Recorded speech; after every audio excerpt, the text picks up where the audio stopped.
ನಮಸ್ಕಾರ. ಇಂದು ಗರಿಕೆಯ ಬಗ್ಗೆ ತಿಳಿದುಕೊಳ್ಳೋಣ. ಗರಿಕೆಗೆ ಸಂಸ್ಕೃತದಲ್ಲಿ ದೂರ್ವ ಎಂದು ಹೇಳಲಾಗಿದೆ.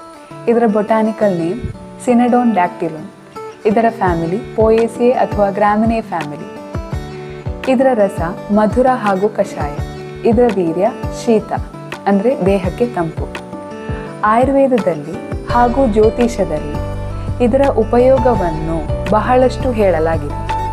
ಆಯುರ್ವೇದದಲ್ಲಿ ಗರಿಕೆಯನ್ನು ರಕ್ತ ಶುದ್ಧೀಕರಣಕ್ಕೆ ಉಪಯೋಗಪಡಿಸಲಾಗಿದೆ ಹಾಗೂ ಇದು ದೇಹದ ರೋಗ ನಿರೋಧಕ ಶಕ್ತಿಯನ್ನು ಹೆಚ್ಚಿಸುತ್ತದೆ.